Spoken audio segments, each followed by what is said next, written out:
अस्सलाम वालेकुम मदर्स। आज की वीडियो में हम प्रेगनेंसी के पहले महीने में क्या खाना चाहिए, कौन से विटामिन की ज़रूरत होती है और खाने में कौन सी केयर करनी चाहिए। वीडियो को एंड तक देखिएगा। चैनल को सब्सक्राइब कर लीजिए, साथ में घंटी के निशान को क्लिक कर दीजिए। वीडियो को लाइक कर दीजिए, शेयर करें और कमेंट में बताइए कि आप इनमें से कौन सी गज़ा लेती हैं। हमल के दौरान सेहत बख्श गज़ा खाना और लगातार जिस्मानी वर्जिश करना आप और आपकी नशुदमा पाने वाले बच्चे के लिए अहम है। इससे आपका वजन सेहतमंद तरीके से बढ़ता है, आपके बच्चे की अफसाइश में मदद मिलती है, सेहतमंद वजन वाला बच्चा पैदा होता है और आपकी ब्लड शुगर कंट्रोल में रहती है, जिससे आपके बच्चे की नशुनमा को तकवीयत मिलती है और आप जिंदगी से भरपूर रहती हैं। आपको रेगुलर कुछ ना कुछ खाना चाहिए, खाना छोड़ने से बचना चाहिए। अब बात करते हैं कौन सी खुराक है जो आप अपनी प्रेगनेंसी के पहले महीने में खा सकती हैं, जो आपके लिए और आपके बच्चे के लिए फायदेमंद है। अक्सर दफा आपको अपनी प्रेगनेंसी का इस वक्त पता चलता है जब 2 से 3 हफ्ते गुजर जाते हैं, लेकिन जैसे ही प्रेगनेंसी कंफर्म हो, इस वक्त ही एक माँ को चाहिए कि वो अपना और अपने बच्चे की सेहत का ख्याल करे। शुरू के दिनों में बच्चे की ग्रोथ के लिए बहुत अहम होते हैं, इसलिए कोशिश करें कि अपनी गज़ा अच्छी करें ताकि बच्चे की बेहतर नशुनमा हो सके। फॉलिक एसिड से भरपूर गज़ा का इस्तेमाल करें।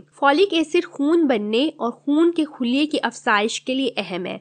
ये बच्चे की मियारी नशुनमा के लिए जरूरी है और हमल के पहले हफ्ते के दौरान कुछ पैदाइशी नकाइस को रोकने के लिए इसकी जरूरत पड़ती है। खवातीन को सलाह दी जाती है कि वो हमल के पहले महीने के दौरान हमल के लिए फॉलिक एसिड की टैबलेट का इस्तेमाल करें, लेकिन फॉलिक एसिड की टैबलेट लेने के साथ साथ ऐसी गज़ा का इस्तेमाल करें जिनमें फॉलिक एसिड वाफर मकदार में पाया जाए, जैसे कि फ्रूट्स में माल्टे में फॉलिक एसिड कुदरती तौर पर मौजूद होता है। इसके अलावा आलू, ब्रोकली, अंडे और सब सब्जियों का इस्तेमाल ज्यादा करें। प्रेगनेंसी के पहले महीने में विटामिन B6 का इस्तेमाल बहुत अहम होता है। हमल के दौरान औरत को कई किस्म की जिस्मानी और असाबी तकलीफ का सामना करना पड़ता है, जैसे कि प्रेगनेंसी के शुरू के दिनों में मतली या वॉमिटिंग होना। विटामिन B6 मतली और वॉमिटिंग को कंट्रोल करता है।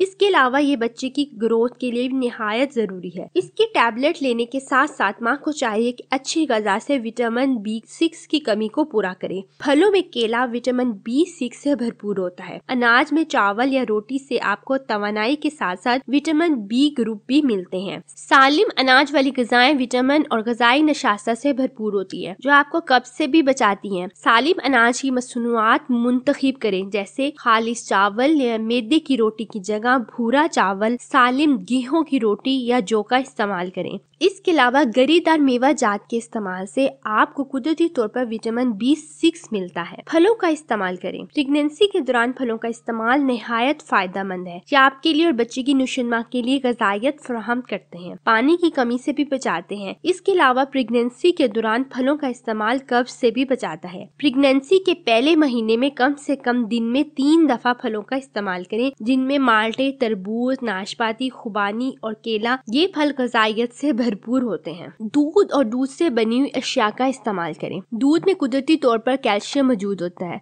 और जब आप प्रेग्नेंट होती हैं तो आपको कैल्शियम की जरूरत होती है। कैल्शियम बच्चे की हड्डियों की ग्रोथ के लिए बहुत जरूरी होता है। इसके अलावा कैल्शियम बच्चे के दिल, मसल की सेहतमंद नशुनमा के लिए बहुत अहम होता है। अगर आप दूध आसानी से पी सकती हैं तो कोशिश करें रोजाना 1 गिलास दूध का अपनी खुराक में शामिल करें। दूध में न सिर्फ कैल्शियम बल्कि विटामिन, प्रोटीन और फॉलिक एसिड भी मौजूद होते हैं। इसके अलावा दूध का रोजाना इस्तेमाल पानी की कमी से भी बचाता है। इसके अलावा दूध से बनी हुई चीजें जैसे दही, पनीर वगैरह भी ग़िज़ायत से भरपूर होते हैं। आयरन का इस्तेमाल करें। प्रेगनेंसी में आयरन की वाफर मकदार चाहिए होती है। ये बच्चे के खून के बनने और बहाव के लिए अहम होती है। इसके अलावा ऑक्सीजन का जरिया है, इसलिए जब तक डॉक्टर आपको आयरन की टैबलेट लेने का मशवरा नहीं देती, तब तक आप अपनी खुराक में ऐसी चीजें इस्तेमाल करें जो आयरन से भरपूर हो। हामला होने पर आपको इजाफी आयरन की जरूरत पड़ती है। आयरन के बेहतरीन जराए बगैर चर्बी वाला गोश्त, गहरे हरे रंग के पत्तेदार सब्जियां, नारंगी, टमाटर वगैरह हरी पत्तेदार सब्जियों के साथ गोश्त खाने से आयरन की मकदार को बढ़ाने में मदद मिलती है। अपने खाने के साथ चाय और कॉफी पीने से बचें,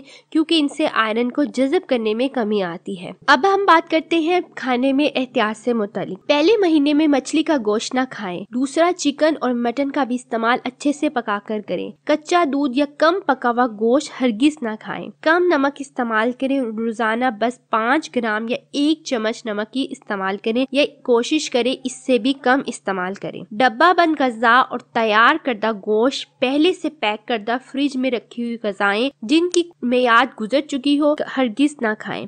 तेज चाय और काफी या कैफीन वाली मशरूबात से परहेज करें। वफर मकदार में पानी पिएं। चीनी मिली हुई ग़ज़ा और तली हुई ग़ज़ा, पानी मिलाकर तैयार करदा noodles, ice cream, candy, biscuit, soft drink या सोडा और फल की तैयार करदा मशरूबात में से कम ही इंतखाब करें। इन ग़ज़ाओं में कैलोरीज ज्यादा होती हैं और ग़ज़ाइयत कम पाई जाती है। ताज़ा फलों का जूस पिए। बाहर का जूस हरगिज़ इस्तेमाल न करें। कच्चा दूध या कम पका हुआ गोश्त न खाएं क्योंकि इसमें लिस्टेरिया बैक्टीरिया से आलूदा होने का ज्यादा खतरा होता है, जिसकी वजह से मिसकैरेज हो सकता है। कोशिश करें पहले महीने में मछली ना खाएं। अगर खानी है तो वो मछली खाएं जिसमें ज्यादा मिथाइल मरकरी ना हो, क्योंकि मिथाइल मरकरी की ज्यादा सतह आपके बच्चे की नशोनुमा पाने वाले दिमाग को नुकसान पहुंचाती है। कच्चा अंडा बिल्कुल भी ना खाएं। ये वीडियो यहीं तक थी। उम्मीद करती हूँ आपको काफी बातें क्लियर होंगी। डाइट बहुत जरूरी है, साथ में मेडिसिन भी बहुत जरूरी है, एहतियात और केयर भी जरूरी है। प्रेगनेंसी के फर्स्ट महीने से लेके 9 मंथ तक की हमारी डिटेल वीडियो मौजूद है, काइंडली आप वो भी देख लीजिए। उसमें आपको पता चलेगा कि आपने क्या क्या खुराक भी खानी है और उसके साथ साथ क्या एहतियात करनी है और आपके बच्चे में क्या चेंज आएगी, आप में क्या चेंज आएगी। पूरी 9 मंथ्स की डिटेल वीडियोस मौजूद है हमारे चैनल मदर डायरी में, तो काइंडली आप वो भी देख लीजिए। इसके साथ साथ हमारे चैनल मदर डायरी को सब्सक्राइब कर लीजिए, साथ में घंटी का निशान है उसे भी प्रेस कर दें ताकि आपको हमारी हर नई आने वाली वीडियो का नोटिफिकेशन मिले। वीडियो को लाइक करना और शेयर करना मत भूलिए। कमेंट में बताइए आपको वीडियो कैसी लगी। अपना बहुत ख्याल रखिएगा, हमें अपनी दुआओं में याद रखिएगा। अल्लाह हाफिज।